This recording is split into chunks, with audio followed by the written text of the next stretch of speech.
Hi daddy. வணக்கம்மா. என்ன daddy ஒரு பக்கம் மட்டும் தான் வச்சிருக்கீங்க போல. இந்த சைடு கேமரா இல்ல, அதனால இந்த பக்கம் வச்சுட்டேன். சிம்பிளா முடிஞ்சிருச்சு வேலை.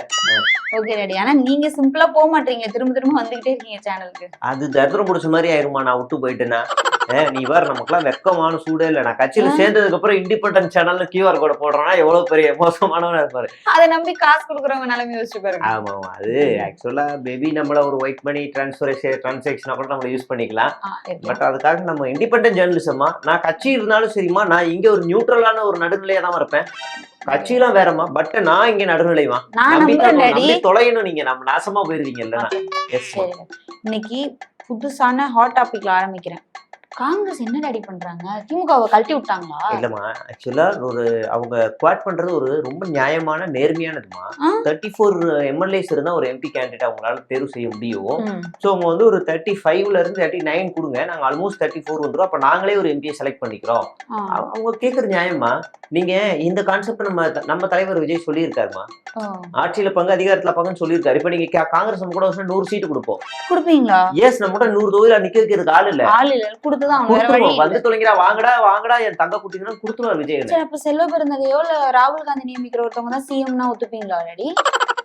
இல்லம்மா, அப்படி பண்ண முடியாதுமா. அந்த மாதிரி பண்ண முடியாது. தேவைப்பட்டா நாளைக்கு அவங்க அப்படி உள்ள விட்டோம்னா நம்ம கட்சியை முடிச்சு விட்டு போயிட்டாங்கன்னா. இல்ல டாடி, 100 பேர் அவங்க நிக்க வைக்கிறாங்கன்னா அப்ப அதானே பெரும்பான்மை. அப்ப அவங்க தானே சிஎம். நம்ம 134ல நிக்கிறோமா, 134ல நிக்கிறோம். சோ பண்ருட்டிக்கு ஒரு 30 சீட்டு தரோம். இல்ல டாடி, நிக்கிறது ஓகே, ஜெயிக்கணும்ல டாடி. அதெல்லாம் பிரச்சனை இல்லம்மா, நம்ம வந்து ஈஸியா ஜெயிச்சிருவோம். நீ நினைச்சு கூட பார்க்க மாட்டோமா, நினைச்சு கூட பார்க்க மாட்டேன். நான் இன்னைக்கு காலையில வரேன், ஒருத்தர் வந்து நீங்க யாருக்கு ஓட்டு போடுவீங்கன்னா விஜய் ஓட்டு போடுவாங்கிறாரு. அவர்கிட்ட கேட்டேன் நான். அப்ப நினைச்சு பாருங்க, நான் தமிழ்நாடு ஃபுல்லா பேசினா தமிழ்நாடு ஃபுல்லா விஜய்க்கு தான் ஓட்டு. இல்ல, அவர் விஜய் ஃபேனா இருந்திருப்பாரு. நான் போன வாரம் ஒரு ஆள்கிட்ட கேட்டேம்மா. அவர்கிட்ட கேட்டதுக்கு அவரு என்ன சொல்லிட்டாருன்னா, உங்க வீட்டுல எத்தனை ஓட்டு அப்படின்னு கேட்டோமா. நம்ம கட்சி ஆளுங்கெல்லாம் ஒரு வீட்டுல எத்தனை ஓட்டு இருக்குன்னு சொல்றோம். வீட்டுல ஒரு விஜய் இருப்பாங்கன்னு சொல்றோம். ஒரு ஓட்டு இருக்குன்றோம்ல. அவரு ஒரு வீட்டுல 2 ஓட்டு இருக்காருமா. அப்படியே தாவே காலாவே மாறிட்டாருமா. பேரு கேள, யார் பேருன்னு பேசு. புளியந்தோப்பு மோகன். ஒரு வீட்டுல 2 ஓட்டு இருக்காருமா. கேட்டா என்கிட்ட வந்துட்டு அவரு நான் தாவே ஆள் இல்ல, நான் ஏன் இருக்கேன்ற அப்படி பேசிட்டாருமா. எனக்கு ஆச்சரியமா இருந்துச்சு அவர் அப்படி பேசுனது. டாடி, அப்படி பார்த்தாலும் தான் விஜய்லாம் ஒரு ஆளே கிடையாதுன்னா நிறைய பேர் பேசிட்டு இருக்காங்க. விஜய் ஒரு ஆளே கிடையாதுதாம்மா, உண்மைதான் சொல்றேன். அவர் பல ஆளுமா. எப்படி பல ஆளுமா. நீங்க அதை நல்லா குவாட் பண்ணுங்க. சரி, திமுக எந்த இடத்துல சறுக்குச்சு? ஏன் நமக்கான தேவை இந்த தமிழ்நாட்டுல வந்துச்சு? ஏன் டிவிக்கே வரணும்? திமுக வந்து பாருமா, எதுவுமே செய்யலமா, எதுவுமே பண்ணலமா. அவங்க குப்பைக்கு கூட வரி போட்டாங்கம்மா. குப்பைக்கு வரி போட்டிருக்காங்களா? எப்ப போட்டது குப்பைக்கு வரி தெரியல, ஆனா போட்டிருக்காங்கம்மா. நான் எதையோ மேஞ்சேன், வாட்ஸ்அப்ல வந்துச்சு. குப்பைக்கு வரி எப்பயோ போட்டது. அதுவும் அந்த அதிமுக பீரியட்ல கவுன்சிலர் இல்லாதப்போ போட்டது. அதுக்கப்புறம் அதையுமே அப்படி இப்படின்னு சண்டை போட்டு இப்ப எல்லாம் எதுவும் இல்ல, நிறுத்தி வச்சிருக்காங்க. எப்பயோ நடந்த ஒரு விஷயத்தை எனக்கு வாட்ஸ்அப்ல வந்துச்சுன்னா அது உண்மையாதாமா இருக்கும். வாட்ஸ்அப்ல நம்ம தற்கூரிங்க அனுப்புனா அது கரெக்டா இருக்குமா. நான் அதை படிச்சதுனாலதான் நான் டேட்டாவோட பேசுறேம்மா. குப்பைக்கு வரி போட்டிருக்காங்க. நான் காலையில குப்பை கொண்டு கூட்டமும் நீ தினமா போ, நம்ம 2 பேரும் குப்பை கொட்டுறது இல்ல, வீட்டுல வேலைக்காரங்க வச்சிருப்பாங்க, நமக்கு தெரியல. பட் நான் அதை வந்து விசாரிக்கிறேன், குப்பை கொட்டியிருக்காங்களா இல்லைன்னு நான் விசாரிக்கிறேன். பட் ஆனா வரி வாங்குறாங்க 100% ஷோர்மா. ஏன்னா இண்டிபெண்டன்ட் ஜேர்னலிசம்ல நான் போய் சொல்ல மாட்டேன். சரி, அதெல்லாம் விட்டுருங்க.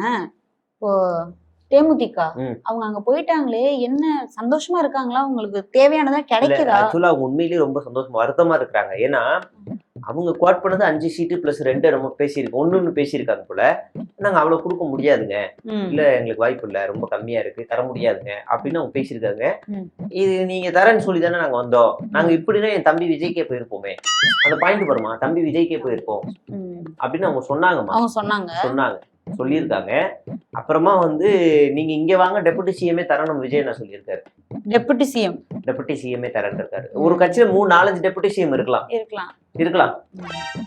முதலமைச்சர் ஒரு ஆள் தான், பட் டெபுட்டி சிஎம் 4-5 பேர் இருக்கலாம், வச்சுக்கலாம்.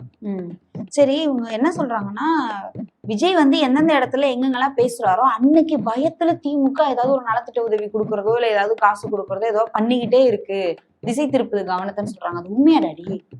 இல்லம்மா, திமுக எல்லா நாளும் கொடுக்குதுமா. அதுல ஒரு ஆள் நம்ம ஆள் விஜய் வந்து பேசுறாரு. சோ அதை நம்ம 2 ரிலேட் பண்ணி பாக்குறோம். திமுக எல்லா நாளும் ஏதாவது ஒண்ணு செஞ்சுக்கிட்டே இருக்கு. நம்ம ஆளு மாசத்துல ஒரு நாள் வந்து செய்யும் போது அதுவும் நடக்கிறதுனால நம்ம அதை ரிலேட் பண்ணிக்கிறோம். பட் ஆனா அன்னைக்கு நாள் அவங்க கொடுக்காம நிறுத்தலாம் இல்லம்மா. நீங்க நல்லா யோசிங்க. நீங்க மாசம் முழுக்க கொடுக்குறீங்களே, ஒரு நாள் விஜய் நான் பேசும்போது ஏன் கொடுக்க நிறுத்தணும்? அப்ப அது வேணுக்குனே எங்களை ஒடுக்குற செயல் தானே. எங்களை நீங்க வந்து அழுத்தம் தரீங்க தானே, நாங்க வேலை செஞ்சுட்டு இருக்கோம் நீ யாருன்னு சொல்றதானே. அது தப்பு இல்லம்மா. அதை அவங்க திட்டமிட்டு பண்ணக்கூடிய ஒரு தியரியை நம்மளால வெளிப்படையா மக்கள் புரிஞ்சுக்கிட்டாங்கம்மா. நான் கேட்கல, மக்களே கேட்டாங்க. நேத்து ஒரு வாட்டி கார்ல வந்துகிட்டு இருந்தேன், அப்போ ஒரு ஆள் சொன்னாரு என்கிட்ட இதை. கார்ல சொன்னாரா? ஆமா. சரி, அதை விட்டுருங்க. நான் டெய்லி பஸ்ல போறேன்ல டாடி, ஃப்ரீ பஸ்ன்னு குடுக்குறாங்க. என்ன டாடி அதுல ஃப்ரீ பஸ் இருக்கு? பாதுகாப்பே இல்ல டாடி அதுல பெண்களுக்கு. அவ்வளவு கஷ்டப்பட்டு அதுல போயிட்டு வந்துட்டு இருக்காங்க. எதுக்கு அப்படி ஃப்ரீ பஸ் கொடுக்கணும்னு நான் கேக்குறேன். என்னால அதுல ஏற முடியல டாடி ஃப்ரீ பஸ்ல. நீ ஏன் பஸ்ல போன? நான் உன்னை எவ்வளவு பெரிய ஜெர்மன்லயே எங்கேயோ படிக்க வச்சிருக்கேன், நல்லா நோகாம இங்க கார் வாங்கி கொடுத்துருக்கேன் பிளாக் கலர்ல. அதுல நீ பாட்டுக்கு நோகாம வந்துகிட்டு இருக்கு. நீ எதுக்கு பஸ்ல எல்லாம் போன? இல்ல டாடி, ஃப்ரீ பஸ் நல்லா இருக்கு, நாங்க தான் போய் பார்க்கலாம். அது நல்லா இருக்கட்டும்மா, நல்லா இருந்தாலும் பரவாயில்லம்மா. அதுல பேட்டரி பஸ் இருக்கு, ஏசி பஸ் இருக்கு, நல்ல நீட்டா பஸ் இருக்கு, என்ன நிறைய பஸ் வந்துருச்சு. பட் நீ பஸ்ல போகாதமா, that's not safety for us. புரியுதுங்களா? நீ அதுல போக கூடாதுமா. நீ வந்து பஸ் சேஃப்டி இல்லை. நாம என்ன பண்ணுவோம், தமிழ்நாட்டு பஸ்ல ஃப்ரீ பஸ்ல நம்ம வந்து எல்லா பெண்களும் ஏத்துவோம். அப்படியே நம்ம சொந்த செலவுல குஜராத்ல இருக்க அரசு பேருந்துல ஏத்துருவோம். நம்ம சொந்த செலவுல உத்தரப்பிரதேசல இருக்க அரசு பேருந்துல ஏத்துவோம். மூணுத்துல எது நல்லா இருக்குன்னு கேட்டு சொல்லுவோம். இது நல்லாவே இல்லம்மா, ஒஸ்ட்டுமா, ரொம்ப ஒஸ்ட்டுமா இந்த பஸ்ஸுங்கெல்லாம். எனக்கு என்ன கோவம் வருதுன்னா, பஸ்ல ஏசி ஃபேன் எதுவுமே இல்லம்மா. காலை நீட்டி உட்கார முடியலம்மா பஸ்ல. யாராவது அப்படி உட்கார கம்ஃபர்டபுள் இருக்கா? கவர்மெண்ட் பஸ்ல புஷ்பேக் சீட் இல்லம்மா. புஷ்பேக் சீட்ல பலூன் சீட் வேணும். அது ஏன் இல்ல? ஒரு பேசஞ்சர் சென்னையில அவ்வளவு டிராபிக்ல உட்காந்துட்டு போறாங்கன்னா கொஞ்சம் வேணும்ல. ஒரு ஹெட்டுக்கு மேல ஒரு ஃபேன் வச்சிருந்தாதான் அவங்க கம்ஃபர்டபுளா ஃபீல் பண்ணுவாங்க. நம்ம தலைவர் அதை வந்த உடனே அதை செய்ய ரெடியா இருக்காரு. நீங்க ஆச்சரியப்படுவீங்க. அவர் யோசிக்கிறாரு, நம்ம கவர்மெண்ட் ஆட்சி அமைச்ச உடனே பஸ்ல ஒரு தலைக்கு ஒரு ஃபேன் வச்சிருவோம் அப்படின்றாரு. அப்ப அவர் சொல்றாரு, இல்ல தலைக்கு மட்டும் இல்ல கீழேயும் வைங்க. அப்படியே தளபதிட்ட பேசி அப்படியே ஏதாவது ஸ்நாக்ஸும் ப்ரொவைட் பண்ண சொன்னீங்கன்னா கவர்மெண்ட் பஸ்ல ஓகே என்னென்ன வேணுமோ நம்ம வந்து பண்ணி கொடுத்துடலாம். பானிபூரி எல்லாமே இருக்குமா, நீங்க நினைச்சு கூட பார்க்க முடியாது. எல்லா பஸ்ஸும் இருக்கும். நீ இப்போ ஒரு இடத்துக்கு போறேன்னா தமிழ்நாடு ஃபுல்லாவே ஒரு பஸ் நீ ஏற மிஸ் பண்ணிட்டேன்னா பின்னாடி இன்னொரு பஸ் வரும். அதையும் விட்டனா அடுத்து வரும். ஒட்டிக்கிட்டே இருக்கும். ஆமா, பாரிஸ்ல இருந்து தாம்பரம் வரைக்கும் ஒட்டிக்கிட்டே இருக்கும் பஸ். அப்படியே ரிட்டர்ன் யூட்டர்ன் அடிச்சு வந்துகிட்டே இருக்கும். நீங்க அதை பார்க்க ட்ரெயின் மாதிரியே இருக்கும், பாக்குறது பஸ் மாதிரியே கன்ஃபார்ம் பண்ண முடியாது. பாக்கணும் நிறைய இருக்கு. அது ரொம்ப ஆர்வமா இருக்கு. அது நினைச்சு பார்க்கும்போது ரொம்ப சந்தோஷத்துல நம்ம தளபதி பஸ் விட போறாரு. சரி டாடி, இன்னைக்கு வந்து தளபதி பேச போறாரு. என்னென்ன திட்டங்கள் அவர் அறிவிக்க போறாரு? உங்கள்ட்ட ஏதாவது டேட்டா சொன்னாரா? ஆக்சுவலா இந்த வாட்டி அவரே எழுதுறாருமா.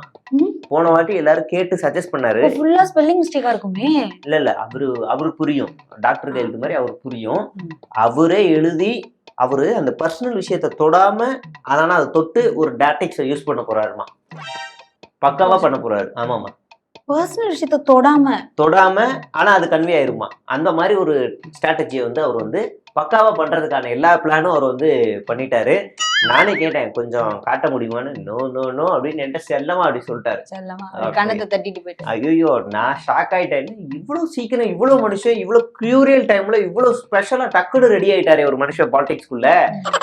சரி, நீங்க ஒரு சிஎம் ஆகிறதுக்கு எல்லா டேலண்ட்னு அவர்கிட்ட பாத்துறேன். நான் சொல்லுமா, ரோட்ல நேத்து ஒருத்தரை பார்த்தேன்.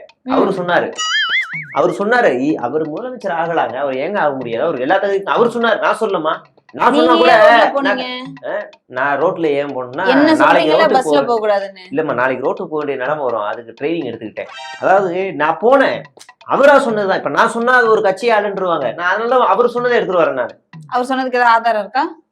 ரோட்ல 1000 பேர் போறாங்க, 1000 பேசுவாங்க, அதெல்லாம் கொண்டு வர முடியும்? அது இல்லம்மா, அதெல்லாம் கரெக்டா அவர் பேசியிருக்காரு. அவரு அந்த மாதிரி சொல்லியிருக்காருமா.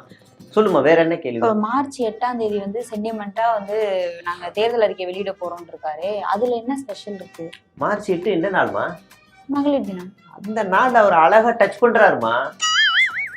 ஆனா ஒரு கட்சிக்காரவங்க பெண்களை விட்டு கிழி கிழிச்சிட்டு இருக்காங்க. அது ஒரு கண்டனம். அது எல்லாமே டிஎம்கேவோட ஐடிவிங்க ஐடிமா. நீ ஜேடி ட்ரோலு, பிரியா, சங்கீதா, இந்த ஐடி எல்லாமே வைஷு எல்லாம். ஆமாம்மா, எல்லாமே போக்ரி விக்டரு, மிஸ்ட்ரி எக்ஸ்பைரி, இது எல்லாமே டிஎம்கேவோட ஐடிவிங்கம்மா. அவங்களோட ஐடி. அது எல்லாமே பொய்யுமா. ஐடிவிங்காவே இருக்கட்டுமே. இந்த மாதிரி பெண்களை விமர்சனம் பண்றது தப்புன்னு சொல்லாமே அவரு. மக்கள் பாத்துட்டாங்கம்மா எல்லாத்தையும். மக்கள் மக்கள் பாத்துட்டாங்க. நான் சொல்ல, நேத்து ஒருத்தர் பார்த்தேன் ரோட்ல, அவர் சொல்றாரு, சார் இது ஐடி எல்லாம் பார்த்தா தாவேக்கு ஐடி மாதிரியே இல்ல சார், இது எல்லாமே அவங்களோட, அவர் புரிஞ்சுக்கிட்டாருமா. இப்ப நான் சொன்னாதானே பெரிய நடுநிலை எனக்கு நீங்க சொல்றீங்க, ஆனா அவர் சொல்லிட்டாருல, மக்களுக்கு தெரிஞ்சிருச்சு. அதனால நம்ம இதை பத்தி வரி பண்ணிக்கவே வேண்டாமா. நான் நேத்து ரோட்ல ஒருத்தர் சந்திச்சேன் டாடி. அவர் கேட்டாரு, பச்சை பச்சையே கேட்டாரு, ஏமா உங்க அப்பா கட்சியில சேர்ந்துட்டாரு, ஆனாலும் வந்து வீடியோ பேசிட்டு இருக்காரு, இதுல வேற நடுநிலை சேனல் வேற பேர் வேற, உங்களுக்கு வேற பொழப்பே இல்லையான்னு கேட்டாரு. ரோட்ல போறவங்க ரோட்ல ஏதாவது கண்ணாடியை பத்தியாமா கேட்டாரு. சரி சரிம்மா, அவரை இனிமே பாக்காத ரோட்ல. அப்பா பேசுற தப்பா பேசிடுவாங்க, அப்புறம் அப்பா பத்தி தப்பா பேசினா பட்டுன்னு அடிச்சிடணும். நம்ம தலைவர் சொன்னதுதான், நான் அப்பன் பேச்சை கேட்க மாட்டேன், அப்பனுக்கு ஏதாவது ஒன்னா எவன் பேச்சையும் கேட்க மாட்டேன், அப்படி நீ வந்து இருக்கணும். அந்த திருக்குறளை நீ ஃபாலோ பண்ணுமா, தலைவர் எழுதின திருக்குறள் நீ ஃபாலோ பண்ணும், அதுபடி நீ சேனல்ல நடத்தணும்னு நான் வந்து கேட்டுக்கிறேன். சரியா? பார்க்கலாம்.